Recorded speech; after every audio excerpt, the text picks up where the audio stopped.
ঈদ মানেই আনন্দ, ঈদ মানেই আপনজনদের সঙ্গে মিলন মেলা। আর সেই আনন্দ ভাগাভাগি করতে রাজধানী ছেড়ে গ্রামের পথে ছুটছেন অসংখ্য মানুষ।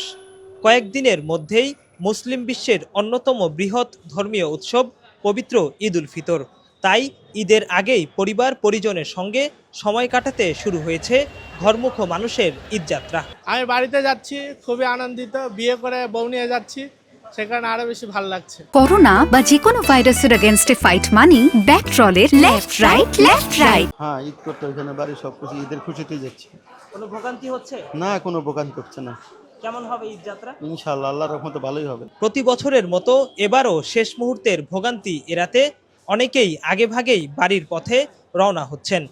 বিশেষ করে চাকরিজীবীরা পরিবারের সদস্যদের আগে থেকেই গ্রামের বাড়িতে পাঠিয়ে দিচ্ছেন, যাতে ঈদের সময়টা নিশ্চিন্তে প্রিয়জনদের সঙ্গে কাটানো যায়। রাজধানীর কমলাপুর রেলওয়ে স্টেশনে দেখা গেছে যাত্রীদের উপচে পড়া ভিড়।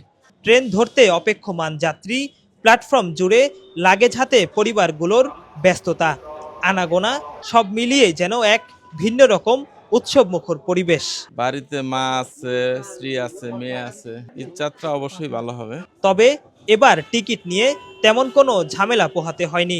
যাত্রীদের সুবিধার্থে শতভাগ টিকিট অনলাইনে বিক্রি করা হয়েছে।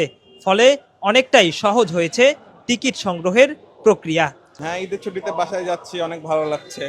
প্রতি বছরের ন্যায় এবারও অনলাইনে টিকিট কেটে বাসায় যাচ্ছি এবং রাস্তায় দেখলাম ফাঁকা প্রায়, মানে সবাই যেহেতু বাসায় গেছে, ঢাকা শহর এখন প্রায় ফাঁকা।